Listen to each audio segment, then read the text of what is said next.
Halo, selamat datang kembali di channel saya. Pada kesempatan ini, saya masih membahas bagian kalimat dengan satu klausa. Pada video ini, saya akan membahas skill 3, yaitu tentang positive. Nah, saya mohon dukungan teman-teman untuk subscribe channel saya, karena saya akan terus mengupload materi-materi terkait TOEFL ITP.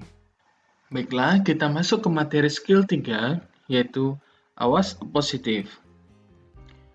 Appositive merupakan kata atau frasa yang berfungsi menjelaskan atau mendeskripsikan kata benda, noun, atau kata ganti, pronoun yang diikutinya.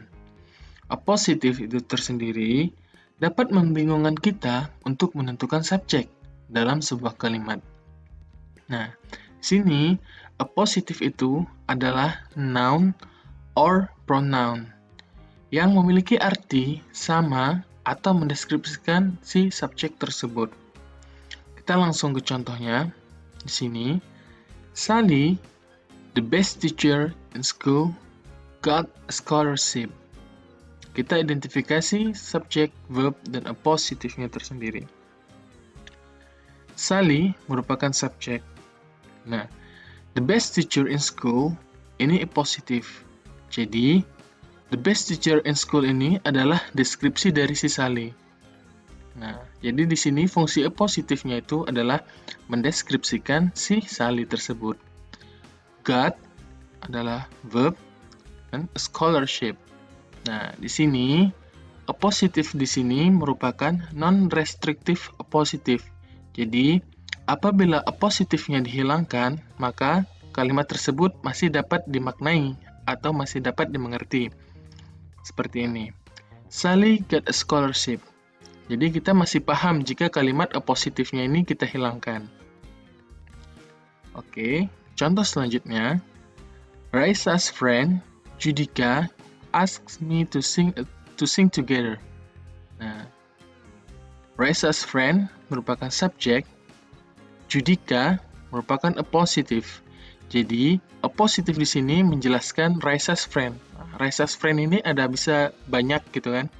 Tapi, dengan adanya appositive-nya, dia menunjukkan satu orang, yaitu si Judika. Nah, jadi Judika ini merupakan appositive.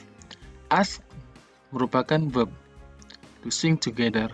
Nah, jadi di sini appositive-nya ini adalah restrictive appositive.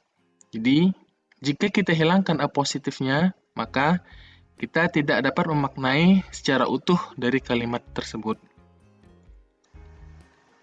Ada dua formula dalam appositive, yaitu yang pertama, appositive itu berada di tengah kalimat, yaitu dengan formula subject plus appositive plus verb. Yang perlu diingat dan diperhatikan adalah peletakan punctuation, yaitu koma. Appositive di tengah kalimat ditandai dengan adanya koma sebelum dan sesudah appositive tersebut. Langsung masuk ke contoh, yaitu George is attending the lecture. Kita identifikasi subjek dan verbnya. Di sini ada peletakan punctuation koma sebelum dan setelah George. Jadi, sesuai dengan formula di atas, bahwa George ini merupakan appositive. Nah, kita identifikasi subjek dan verbnya. Di sini ada is attending yang merupakan verb.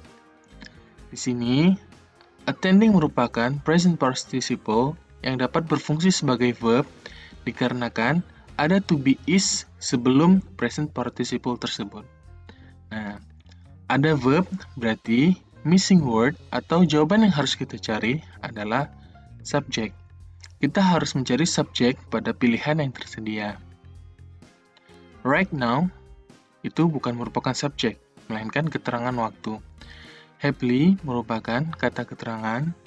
Because of time merupakan kata sebab. Nah, my friend di sini merupakan subjek. Jadi, sudah dapat dipastikan jawaban yang benar itu adalah D, my friend.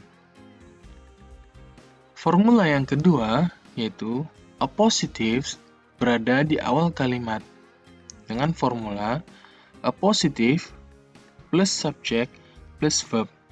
Nah, Yang perlu diingat dan diperhatikan lagi yaitu peletakan punctuation koma. Pada appositive di awal kalimat, koma hanya satu, yaitu setelah appositive tersebut. Kita langsung ke contoh. Sarah rarely miss her basketball shots. Langsung kita identifikasi subjek dan verb-nya. Di sini, Sarah merupakan subjek, Mrs. merupakan verb-nya. Sehingga kita harus mencari appositive di sini, dikarenakan ada koma. Jadi, kita harus mencari kalimat appositive pada pilihan jawaban yang tersedia. An excellent basketball player, ini benar, merupakan appositive. An excellent basketball player is, ini salah, dikarenakan ada is yang merupakan verb, sehingga akan terjadi dua verb dalam satu kalimat jika kita memilih jawaban B. Pilihan C, Sarah is an excellent basketball player, juga salah, dikarenakan ada is yang berfungsi sebagai verb. Sehingga akan ada dua verb jika kita memilih pilihan C. Yang D, her excellent basketball player. Ini benar juga bisa dijadikan appositive, tetapi basketball play ini tidak dapat mendeskripsikan si Sarah. Seperti pembahasan sebelumnya bahwa appositive itu merupakan deskripsi dari si subjek. Jadi, pilihan D ini merupakan pilihan yang salah. Sehingga jawaban yang benar itu adalah A. An excellent basketball player. Ya, kita masuk ke contoh soal selanjutnya, yaitu menemukan appositive, subjek, dan menentukan apakah kalimat tersebut benar atau salah. Kalimat yang pertama, May Day, May 1 is a special day for worker. Nah, di sini kita dapat menemukan bahwa ada punctuation koma di antara May 1. Sehingga kalimat ini menandakan adanya appositive. Seperti pembahasan sebelumnya bahwa appositive itu dapat berada di tengah kalimat dan di awal kalimat. Jika appositive berada di tengah kalimat, maka dia ditandai dengan adanya punctuation koma di antara appositive. Nah, di sini ada dua koma di antara May 1, sehingga dapat kita identifikasikan bahwa May 1 ini appositive. Selanjutnya, kita mengidentifikasi subjek dan verb. Sini, to be is merupakan verb, sehingga May Day ini merupakan subjek. Kalimat ini sudah lengkap, subjek dan verb-nya, sehingga kalimat ini merupakan kalimat yang benar. Contoh yang kedua, last semester, my friend graduated cum laude from the university. Seperti contoh soal sebelumnya, di sini ada punctuation koma di antara my friend yang menandakan adanya appositive pada kalimat tersebut. Sehingga my friend ini merupakan appositive. Langsung identifikasi subjek dan verb-nya. Graduated ini merupakan verb. Nah, last semester ini dapat menjadi subjek. Tapi di sini ada ketidaksesuaian antara subjek dan appositive. Dalam artian, appositive itu tidak dapat menjelaskan last semester, sehingga kalimat ini merupakan salah dikarenakan last semester itu tidak sama dengan my friend. Oke, ke contoh selanjutnya. The new tile pattern, yellow flowers on a white background, really brightens up the room. Seperti soal selanjutnya, ada punctuation koma di antara yellow flowers on a white background, sehingga dapat kita identifikasi bahwa yellow flowers on a white background merupakan appositive. Kita menentukan subjek dan verb-nya. The new tile pattern sudah pasti menjadi subjek, dan brightens up ini merupakan verb. Kalimat sudah lengkap subjek dan verb-nya, sehingga kalimat ini merupakan kalimat yang benar. Soal selanjutnya, the only entrance to the closet, the door was kept locked at all times. Nah, di sini ada punctuation koma, tapi cuma satu. Nah, pada pembahasan sebelumnya, jika appositive muncul di awal kalimat, maka ditandai dengan adanya koma setelah apositif tersebut. Di sini ada koma. Nah, sehingga sudah dipastikan the only entrance to the closet itu merupakan apositif. Sekarang kita menentukan apakah subjek dan verbnya ada pada kalimat ini. The door merupakan subjek dan was kept locked ini merupakan verb. Sehingga kalimat ini sudah lengkap dan kalimat ini merupakan kalimat yang benar. Kita masuk ke contoh soal dalam TOEFL ITP. Yang pertama, Henry Adams, born in Boston, blank blank blank, famous as a historian and novelist. Di sini kita dapat menemukan ada punctuation 2 koma di antara born in Boston, sehingga dapat kita pastikan bahwa born in Boston ini merupakan kalimat positif. Kita langsung identifikasi mana subjek dan verbnya. Henry Adams sudah pasti subjek. Kenapa bisa kita pastikan subjek? Karena mengikut formula yang sebelumnya sudah kita bahas. Born in Boston, positif. Missing word atau jawaban yang harus kita cari adalah verb.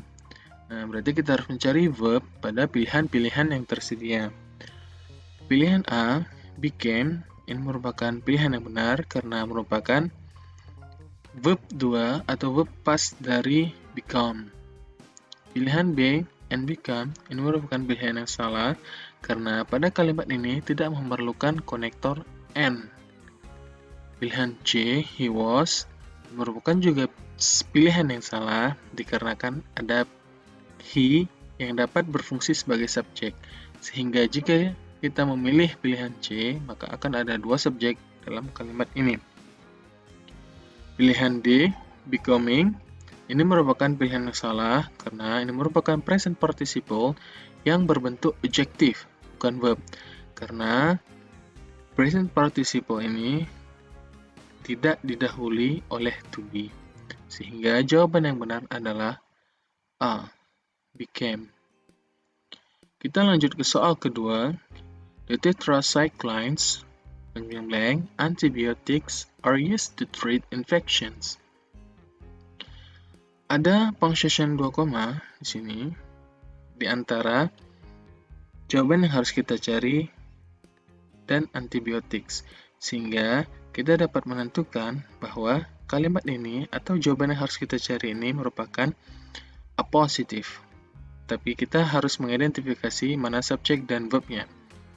The tetracyclines ini merupakan subjek dan are used to ini merupakan verb. Sehingga kita harus mencari positif pada pilihan jawaban yang tersedia. Are a family of atau pilihan A ini merupakan pilihan yang salah karena a positif itu tidak memerlukan verb. Pilihan B, being a family of, ini juga merupakan pilihan yang salah karena jika kita memilih pilihan B ini, maka kalimat positif itu tidak dapat menjelaskan si subjek atau si tetracyclines tersebut. Pilihan C merupakan pilihan benar dikarenakan jika kita sambung the tetracyclines, a family of antibiotic, berarti kalimatnya nyambung atau a positif dapat menjelaskan si tetracyclines tersebut. Pilihan D, their family is, ini merupakan pilihan yang salah karena ada verb to be is, sehingga jawaban yang benar adalah pilihan C, a family of. Kita masuk ke contoh selanjutnya. Still novelty in the late 19th century, limited to the rich. Di sini kita dapat menemukan ada punctuation koma setelah century, sehingga dapat kita identifikasikan bahwa still novelty in the late 19th century merupakan a positive. Karena kan pembahasan sebelumnya, jika a positive berada di awal kalimat, maka akan ada koma setelah a positive tersebut. Dan pada kalimat still novelty in the late 19th century tidak terdapat subjek dan verb. Di sini ada limited yang merupakan past participle. Past participle ini belum dapat kita identifikasikan sebagai subjek dikarenakan jika ingin subjek, dia harus didahului oleh to be sebelumnya. Berarti missing word atau jawaban yang harus kita cari adalah subject dan verb. Kita mencari subject dan verb dari pilihan yang tersedia. Pilihan A, was, merupakan pilihan yang salah dikarenakan hanya ada verb. Pilihan B, was photography, merupakan pilihan yang salah juga dikarenakan hanya ada verb. Pilihan C, it was photography, pilihan yang salah dikarenakan kalimat tidak sesuai jika disambung dengan kata limited. Pilihan D, photography was. Nah, di sini past participle-nya dapat berbentuk verb dikarenakan ada was yang mendahulunya, sehingga pilihan D ini merupakan pilihan yang benar. Soal selanjutnya, without the proper card installed inside the computer, impossible to run a graphics program. Seperti soal yang di atas, di sini ada punctuation comma, sehingga dapat kita identifikasi bahwa without the proper card installed inside the computer merupakan a positive. Kalimat selanjutnya, impossible to run a graphics program. Pada kalimat ini tidak ada subject dan verb, sehingga sudah dipastikan missing word atau jawaban yang harus kita cari merupakan subject dan verb. Kita mencari subject dan verb dari pilihan-pilihan jawaban yang tersedia. Is definitely merupakan pilihan yang salah dikarenakan hanya ada is yang berfungsi sebagai verb. Because of, pilihan yang salah dikarenakan kalimat ini merupakan kalimat tunggal sehingga tidak membutuhkan conjunction. Because of ini merupakan salah satu dari conjunction. Pilihan C, it is, merupakan pilihan benar karena it merupakan subjek dan is merupakan verb. Pilihan D, is, salah karena hanya ada verb. Sehingga dapat kita pastikan bahwa pilihan yang benar adalah pilihan C. Demikianlah pembahasan belajar TOEFL dari dasar untuk pemula pada materi skill 3 yaitu appositive. Adapun referensi yang saya gunakan adalah Longman Complete Course for the TOEFL Test dari Deborah Philip. Jika ada yang ingin dipertanyakan dan diskusikan, silahkan dicoret-coret di kolom komentar ya.